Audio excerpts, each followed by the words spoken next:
আশিটা আগে না, আশিটা আসলে সবার উদ্দেশ্যে কিছু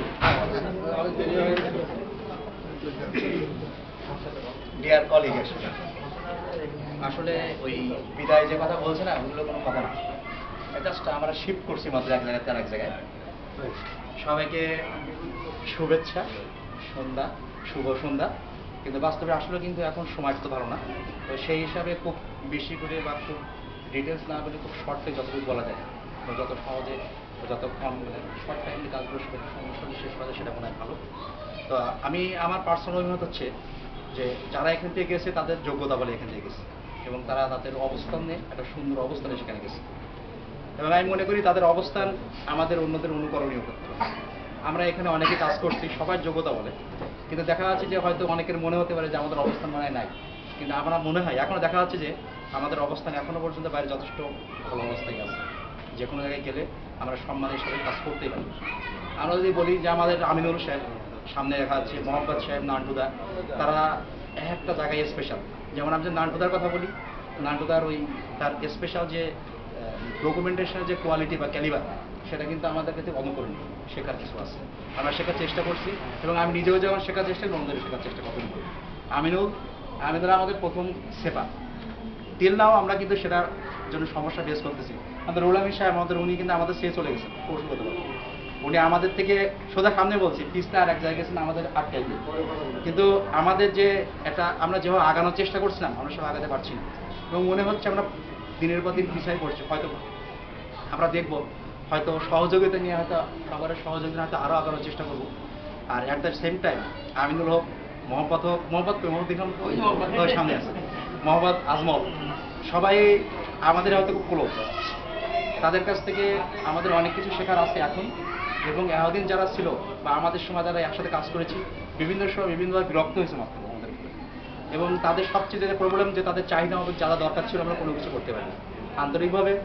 আমি হয়তো অনেকের বদ ছিলাম, আমি আসলে আন্তরিকভাবে দুঃখিত, এবং সাথে তাদেরও যারা ডাইরেক্ট বদ ছিল হয়তো কোনো কোনো তাদেরও বিরক্ত হওয়ার কোনো কারণ ছিল, কিন্তু আসলে তাদের কোনো ভূমিকা ছিল না, তাদের কিছু করারও ছিল না, এবং তাদের জন্য আবারও এইসব কারণে যদি কোনো কারণে আমাদের বিরক্ত হয়ে থাকেন আমি এক্সট্রিমলি সরি, এবং তার জন্য আবারও দুঃখ প্রকাশ করছি।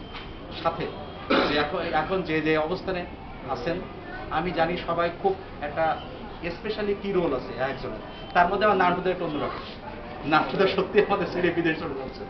তো সেক্ষেত্রে তাদের সেখান থেকে যদি আমাদের কোনো সহযোগিতা করার থাকে আমাদের সহায়তা করবেন। একই সাথে যদি আমাদের বা আমার কোনো কাজে লাগে থাকে, কোনো অবস্থানে থেকে, আমি সাধ্যমতো চেষ্টা করব। সবাই ভালো থাকেন, এবং আরও ভালো হন, আরও বড় হন, এবং আমাদের দোয়া করবেন। ভালো থাকেন। মিজু ভাইকে কিছু, তাহলে রুল আমিন স্যারকে কিছু বলার জন্য অনুরোধ করব।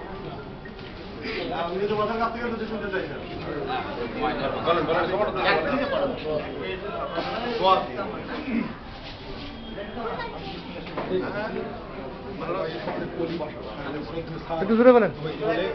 করতেছি যে আমাদের কাছ থেকে যে ছোট ভাইয়েরা 5 জন ভাই চলে যাচ্ছে, আসলে আমাদের বিশেষ করে আমিনুল মানে কোলে পিঠে মানুষ করার মতো ছিলেন।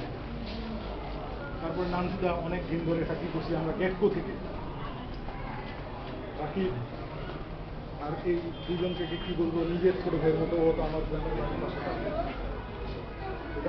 সব কিছু দিক দিয়ে অনেক কাজ করতে দেয়, অনেকের সাথে অনেকের মনোমালিন্য হচ্ছে, তারা সব সময় ক্ষমা সুন্দর দৃষ্টিতে দেখবেন, এবং আমাদের সবার জন্য দোয়া করবেন।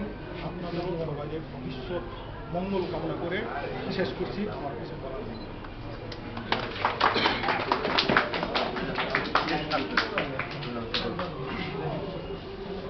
প্রথমে আসলে আমি একটু দুঃখ প্রকাশ করতেছি দেরিতে আসার জন্য।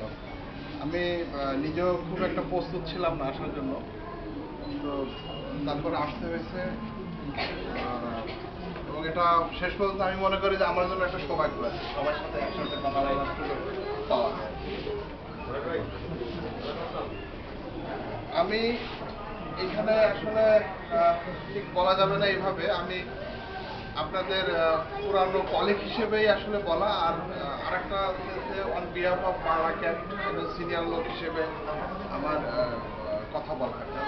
এই মুহূর্তে আসলে আমি তো সার্ভিস হেড হিসেবে নাই, তবে বন্ধন কিন্তু আসলে যায়। আমি সেই বন্ধনের টানে হোক আর আমার মনের টানে হোক আর আপনাদের রিকোয়েস্টের কারণে হোক আমাকে আসতে হয়েছে। তো আমি মূল কথায় আসি। আমরা আসলে এই পৃথিবীতে বলেন, সমাজে বলেন, চাকরির ক্ষেত্রে বলেন, আমরা আসলে কেউ স্থায়ী না, আমরা সব হচ্ছে অস্থায়ী। এক সময় যখন কলেজে পড়াশোনা করতাম, আমি 7 বছর হোস্টেলে ছিলাম। তো আমার তখন মনে হতো যে এদেরকে ছাড়া আমি কি করে থাকবো, এবং এক এক করে যখন এইভাবে বিদায় হয়ে যায় তখন একটা সিচুয়েশন। তারপরে বিভিন্ন পয়েন্টে চাকরি বাকরির ক্ষেত্রে একটা পর্যায়ে মনে হয় যে আসলে এই আন্তরিকতা, এই পরিবেশ, এইটা ছেড়ে চলে যাওয়ার মতো অবস্থায় নাই। কিন্তু তারপরেও কিন্তু মানুষ বিদায় হয়, মানুষের বিভিন্ন কারণেই বিদায় হয়, মানে দুঃখজনকভাবেও বিদায় হয়, সুখের কারণেও বিদায় হয়, আবার যে কোনো অবস্থার প্রেক্ষিতেও বিদায়। তো আমাদের এখানে যে বিদায়টা কিছুটা আমি বলবো যে দুঃখ মিশ্রিত বিদায় আর কি। হ্যাঁ, তো আমি যদি স্পেশালি আমিনুলের কথা বলি, আমি প্রথমেই মানে আমি বলবো যে আমিনুলের হয়তো এক্সপেকটেশন আমি ফুলফিল করতে পারিনি, যেহেতু ওই সময় আমি ছিলাম। তো এখানে সীমাবদ্ধতা থাকে, কিন্তু ব্যক্তি রুহুলের কোনো কার্পণ্য ছিল না কারো ক্ষেত্রে। তো আমি আমিনুলের ব্যাপারে স্পেশালি আমি দোয়া করি। একবার আমি ওই ফার্মেসের বাড়িতে যাচ্ছিলাম, ও আমার ধরে একেবারে খাইতেই হবে এরকম। তো তখন আমি ফিল করলাম যে আমি মনে হয় আসলে অন্য কিছু না করি, অথচ আন্তরিকতার অভাব ছিল না, এটার প্রমাণ। আমি স্পেশালি আমিনুলকে ওই ক্ষেত্রে আমি বলবো যে ওর এমনি টেকনিক্যাল ক্যাপাবিলিটি অনেক ভালো, সে আরো বড় হোক, এই দোয়া আমি আমার মনের থেকে করি।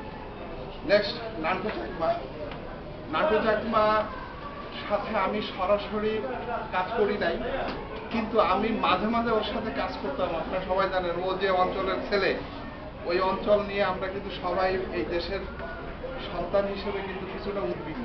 আমি ওর সাথে মাঝে মাঝে ওই অঞ্চলের খোঁজ খবর রাখতাম যে আপনাদের ওই অঞ্চলে এখন কি অবস্থা, আপনার ফিউচার, আপনার ছেলে মেয়ের খবর কি, এইটুকু হতো, কিন্তু কাজ নিয়ে খুব কম কথা হতো। তো শেষ পর্যন্ত নান্টু আমাদের ছেড়ে যাচ্ছে এবং কিছুটা এক্সেপশনাল এবং খুব ভালো একটা দেশে যাচ্ছে। এবং আমি ব্যক্তিগতভাবে দোয়া করি নান্টুর এখনো বয়স আছে ওই দেশে কিছু করার, এবং সে টেকনিক্যাল ক্যাপাবিলিটিটা যথেষ্ট, এবং তার জন্য আমাদের দোয়া এবং প্রাণ ঢালা শুভেচ্ছা থাকলো। রাকিব, ও যতটা না কাজে পরিচিত তার থেকে ক্রিকেটে বেশি পরিচিত। তো আমি ওরে একটা জিনিস বলতাম যে ক্রিকেট এটা আছে এডিশনাল, কিন্তু মূল জিনিস হচ্ছে কাজ। তো আমার কথা শুনছে কি না শুনছে আমি জানি না, ক্রিকেট ডেফিনেটলি বেটার। তো আমার এখন মনে হয় হয়তো কিছুটা শুনছে, যার কারণে সে অন্য একটা ভালো জায়গায় এসে চান্স পেয়েছে। আমি রাকিবরেও আমার পক্ষ থেকে, আমাদের সবার পক্ষ থেকে শুভেচ্ছা, সম্ভবত মহব্বত, আমি যদি ভুল না করে থাকি। ঠিক আছে, ও ডেস্কোতে জয়েন করছে, আজমল ডেস্কোতে, ও আছে। তো এদের সাথে আমার ওই যে আমি শুধু ফেস এবং নাম এটুকু জানি, কিন্তু ব্যক্তিগতভাবে আমি জানি যে ওরা ভালো জায়গায় গেছে, এবং এটা বলা যায় যে সেমি গভর্নমেন্ট একটা জব। তো ডেফিনেটলি বানাঘাটের এই এক্সপিরিয়েন্স ওদের ওখানে কাজে লাগছে, এবং সেই ক্ষেত্রে আমি বলবো যে তারা একটা ভালো ফিউচারের আশায় গেছে এবং কোনো খারাপ জায়গায় তারা যায় নাই, এটাই হচ্ছে আমাদের বড় প্রাপ্তি। এবং আমি আমার পক্ষ থেকে আজমল এবং মহব্বতকেও আমার প্রাণ ঢালা শুভেচ্ছা। পরিশেষে আমি আর একটা কথা বলবো, একটা দুইটা, আমরা যারা বাংলাঘাটে আছি, আমাদের দেখেন একটা জিনিস হলো যে কেউ যদি বিষয় অবশ্যই একটা হচ্ছে মনিটারি ভ্যালু, আর একটা হচ্ছে আমার স্কিলনেস। একটা খুব বহুল প্রচলিত শব্দ সমস্ত জায়গায় শুনবেন, সেটা হচ্ছে কম্পিটেন্সি। কম্পিটেন্সি মানে হচ্ছে নলেজ, বিহেভিয়ার, আর হচ্ছে এডুকেশন। এই তিনটার সমন্বয়ে কিন্তু কম্পিটেন্সি। তো এখন আমার খুব ভালো নলেজ আছে, আমি পণ্ডিত ব্যক্তি, আমি ওই ইয়ের মতো আমাদের কাদারের মতো সুইচ দিলেই ইঞ্জিন চালু হয়ে যায়, সেরকম নলেজ আমার আছে।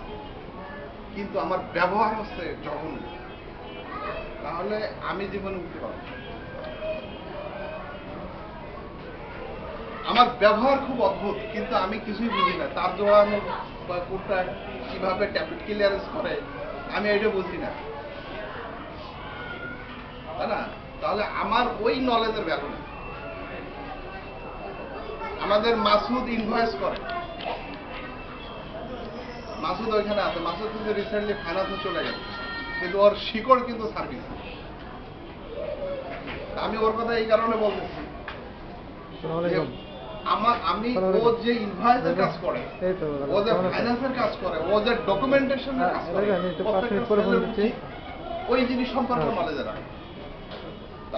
আমি এক কথা শেষ করি, competency is very important to grow his life.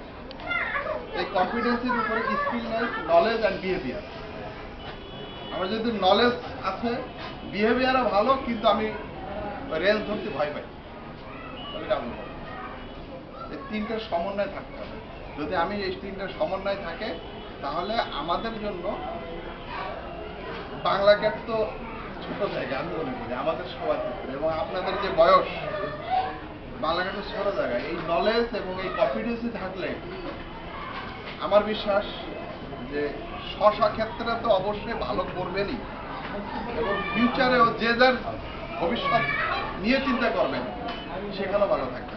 তো পরিশেষে সবাইকে শুভেচ্ছা এবং ভালোবাসা, আন্তরিকতা, এই প্রত্যাশা, এবং এই সামনে আমার 5 জন আমরা হারাচ্ছি, আমরা দুঃখ পেলেও খুশি হলাম।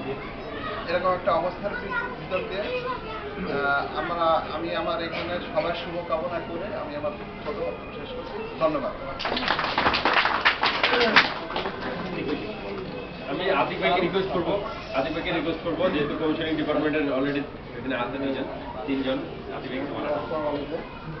আমি এখানে 5 জনের মধ্যে 3 জনই আমার ডিপার্টমেন্টে গেছে। তো হয়তো আমি ওদেরকে আটকাতে পারিনি কোনো কারণে, ফাইন্যান্সিয়াল ইমপ্রুভমেন্ট অন্য কোনো ইয়ে থাকে, ভুল ত্রুটি হলে আমি আগে 5 জনের কাছেই বলবো যেটা, যে তারা যেন আমাকে খাওয়ার দৃষ্টিতে দেখে। আর এই ছিল আমার দোয়া থাকলো যে সবাই যেন যে যে জায়গায় আছে সেখান থেকে ভালো জায়গায় যায়, এবং আমাদের বাংলা গেটের নামকেই তারা যেন ঘুরে বেড়ায়।